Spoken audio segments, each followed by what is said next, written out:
Take a slow breath in. Let your shoulders drop. Nothing about this moment is an accident. The part of you that already knows peace, already knows ease, already knows what it feels like to live without the weight you've been carrying, that part of you has been quietly pulling you toward this exact second. You didn't stumble onto this video. You arrived at it. Close your eyes if you can, just for a few seconds. Notice that even in stillness, something in you is alive, alert, listening. That aliveness isn't new. It's been with you through every version of your life you've ever lived. The one struggling, the one striving, the one who is, right now, finally ready to receive something different. You have already done the hard part. You showed up. You stayed long enough to hear this. That alone tells you something about where you are in your own becoming. Something in you has been shifting quietly beneath the noise of daily life, through the small moments where you paused instead of reacted, where you chose rest instead of pushing, where you finally stopped fighting circumstances you couldn't control. Each of those quiet moments was a turning point, even if no one applauded it. Even if you didn't notice it yourself. That turning is what brought you here. There is a version of you that has already moved through what you're moving through now. Not a fantasy, not wishful thinking. A felt sense, a knowing that somewhere in your own unfolding, you become someone calmer, clearer, more whole than you are in this exact instant. You don't have to manufacture that person. You only have to stop blocking them. Most of what we call manifesting isn't about forcing reality to bend. It's about removing the static, the self-doubt, the old stories, the fear dressed up as caution, so the truer signal underneath can finally come through. Think of yourself like a radio. The station you're tuned to right now might be playing static, worry, comparison, scarcity. But there are other stations broadcasting at every moment, stations of ease, of trust, of quiet confidence. They were never far away. You were just tuned somewhere else. Today you get to retune. This isn't about controlling outcomes. It's about changing your inner state first and letting your outer life slowly catch up to match it. The order matters. Trying to force external results before shifting your internal state is like decorating a house with no foundation. It won't hold. So we start inside. Here's something worth sitting with. Most people chase achievement believing it will finally make them feel okay. Get the job, then I'll feel secure. Get the relationship, then I'll feel loved. Get the recognition, then I'll feel worthy. But it almost always works the other way around. The people who feel secure first tend to attract security. The people who feel worthy first tend to be treated as worthy. Not by magic, by consistency. When you believe something about yourself deeply enough, you act from that belief in 1,000 small, invisible ways. How you speak, what you tolerate, what you walk away from, what you allow into your life. Your future self isn't defined by what they've acquired. They're defined by how they hold themselves regardless of what's happening around them. They've learned that peace isn't the reward at the end of getting everything right. Peace is the thing that makes getting things right possible in the first place. This is why chasing things rarely satisfies for long, while becoming someone new quietly changes everything. You're not behind. You were never behind. Every delay, every difficult season, every door that closed without explanation, it wasn't punishment. It was redirection. You needed to become who you are right now before certain things could even make sense to you, let alone arrive in your life. If that lands somewhere true in you, take a second and say quietly to yourself, I am allowed to become this person now. Not someday. No. If you've ever tried to change and felt an internal pushback, a voice saying this isn't really you, who do you think you are, that voice isn't your enemy. It's an old, outdated part of you trying to keep things familiar because familiar once meant safe. That voice doesn't need to be silenced through force. It needs to be outgrown gently, the way a child outgrows a coat that no longer fits. You don't have to fight it. You just have to keep choosing your new direction often enough that the old voice gets quieter on its own. What you resist tends to persist. What you allow tends to soften and pass through. This single shift, from fighting your inner experience to simply observing it without panic, changes almost everything about how heavy life feels. You are not the fear that shows up sometimes. You are not the doubt that visits uninvited. You are the steady awareness underneath both of those things, the one who notices them arrive and notices them eventually leave.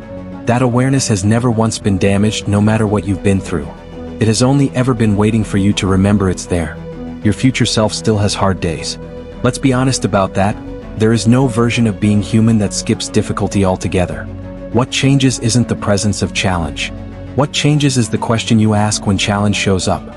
Instead of why is this happening to me, your future self asks what is this asking of me right now. Instead of this is proof something is wrong with my life, they ask what would the calmest, wisest version of me do in this exact moment. This single reframe takes the same circumstances and gives them a completely different emotional weight. It doesn't deny pain. It just refuses to let pain be the only story being told. Every hard season you've already survived has quietly built something in you. Patience you didn't know you had, resilience you only discover under pressure, compassion that only comes from having needed compassion yourself once. None of that was wasted. All of it is still with you, available the next time life asks something difficult of you. One of the most overlooked truths about lasting change is this: trying to think your way into a new life while your emotions and habits stay exactly the same rarely works. Real change happens when your thoughts, your feelings, and your actions all start pointing the same direction. If your mind says I want stability but your habits keep choosing chaos, you're working against yourself. If your mind says I deserve good things but your inner voice constantly undermines you the moment something good happens, you're working against yourself. Alignment isn't about perfection. It's about reducing the gap between what you say you want and what you're actually practicing daily. Start small. Pick one belief about yourself you'd like to strengthen. I handle hard things well, I'm allowed to rest, I don't have to earn basic kindness from myself. Then look for tiny moments throughout your day to act as if that belief is already true. Not performing it for anyone else. Just quietly practicing it for you. Over time, those small repeated choices add up to something that feels less like effort and more like identity. You may have noticed that as you've changed internally, certain relationships have started to feel different. Some closer, some more distant, some simply quieter than before. This isn't a coincidence, and it isn't something to feel guilty about. People tend to relate to each other from wherever they currently are. As you shift, some relationships naturally adjust to meet you there, and others, for a season or permanently, drift. This doesn't mean the people leaving your life were wrong, or that you were wrong to have loved them. It often just means you're growing in directions that no longer overlap as neatly as they once did. That can be sad and true at the same time. Your future self has learned not to take this personally, and also not to force connections to stay the same shape they once were. They've learned that you can love someone fully and still let a relationship change form. That holding on tightly out of fear rarely preserves anything. It usually just delays an ending that was already happening quietly underneath. What you can control is how you show up. Honestly, kindly, without abandoning yourself in order to keep others comfortable. Somewhere along the way, many of us were taught that forgiveness means saying what happened was okay. It doesn't. Forgiveness, looked at clearly, is simply releasing your own grip on something so it stops draining your present energy. It's not a gift you give to whoever hurt you. It's a gift you give to your own nervous system, your own future, your own capacity to feel light again. You can forgive someone and still keep firm boundaries with them. You can forgive a situation and still wish it had never happened. Forgiveness doesn't erase memory or rewrite history. It simply stops history from continuing to cost you something every single day. This includes forgiving yourself. For the choices you made before you knew better. For the years you spent surviving instead of thriving because surviving was all you had access to at the time. For being human, imperfect, and still trying anyway. Self-criticism rarely produces growth. It mostly produces exhaustion. Self-compassion, paired with honest accountability, tends to produce far more lasting change, because people grow faster when they don't have to defend themselves against their own inner voice at the same time. Almost everything we've talked about so far, alignment, forgiveness, resilience, identity, all of it becomes accessible through one simple, repeatable doorway: presence. Not perfect, unbroken focus. Just the habit of returning your attention to right now, again and again, every time it wanders into worry about the future or regret about the past. The future doesn't actually exist yet except as possibility. The past doesn't exist anymore except as memory. The only place where any real choice, any real change, any real peace is actually available is this moment, right here, right now. This is why so many practices, meditation, slow breathing, quiet walks, even just pausing before reacting, work so reliably. They're not magic. They're simply training your attention to come home to the present, where your power to choose actually lives. You don't need hours of practice to benefit from this.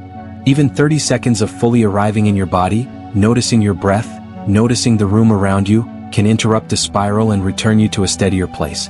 You don't need a single grand calling to live a meaningful life. That idea, appealing as it sounds, puts enormous pressure on people to find one perfect answer before they're allowed to feel like their life matters. A simpler, steadier truth. Your purpose day to day is to keep showing up as honestly and kindly as you're capable of in whatever you're doing. That can look like raising a family, building a business, writing, healing, supporting someone else through a hard season, or simply getting through a difficult year with your integrity intact. None of those are smaller than some imagined bigger purpose. They're just different expressions of the same thing: consciousness, care, attention, showing up as fully yourself in the life you actually have, rather than the one you imagine you're supposed to have. Your future self isn't waiting somewhere far away for you to become impressive enough to deserve a meaningful life. They're built, slowly, out of exactly these ordinary repeated choices you're making today. People often imagine transformation as a single dramatic turning point, a breakdown, a breakthrough, a moment where everything suddenly makes sense. Sometimes it does happen that way. But far more often, real change comes from something much less cinematic: repetition. It's the 5th time you choose to pause before reacting instead of the 1st. It's the 20th morning you get up and do the small thing you said you'd do, even when you don't feel like it. It's the 100th time you catch the old critical voice in your head and gently answer it instead of believing it automatically. None of these moments feel significant on their own. But stacked together, over weeks and months, they quietly become a different person. Not because any single choice was heroic, but because consistency rewires what feels automatic. This is worth remembering on the days when nothing seems to be working. Growth is rarely visible from inside the process. It's usually only visible looking backward, when you suddenly notice you handled something with a calm you didn't have a year ago, or set a boundary you wouldn't have been able to set before, or let go of something that once would have consumed you for weeks. You are probably further along than you can currently see. Most people are. One of the quieter forms of suffering comes from comparing your actual life to the life you thought you'd be living by now. A timeline you built in your head years ago: by this age I'll have this, by this point I'll feel that, and then measuring your worth against a plan that was never guaranteed to begin with. Letting go of that imagined timeline isn't giving up. It's making room for the life that's actually happening, instead of constantly grieving the one that didn't. Your future self has made peace with the fact that their life doesn't look exactly like they once pictured it, and that this isn't a failure. Plans change because people change, circumstances change, understanding deepens. The plan you made years ago wasn't made by someone who knew everything you know now. It made sense then. It doesn't have to define now. There's real relief in admitting that the timeline didn't fail you. It was just a guess, made with limited information by an earlier version of you who was doing their best with what they knew at the time. You get to make a new plan, as many times as you need to. Most of life isn't lived in dramatic beginnings or satisfying endings. It's lived in the in-between, the waiting room, the unclear chapter, the season where you're not who you used to be but not yet who you're becoming either. This in-between space is uncomfortable precisely because it doesn't offer the certainty either side does. But it's also where most of the real work of change actually happens, quietly, out of sight. Instead of rushing through the in-between trying to get somewhere else, your future self has learned to ask what this specific season is for. Not every season is for achieving. Some are for healing. Some are for learning patience. Some are simply for getting through, with as much grace as you can manage until clarity returns on its own. If you're in an in-between season right now, it doesn't mean you're stuck. It usually means you're between two versions of yourself, and the discomfort you feel is simply the friction of becoming.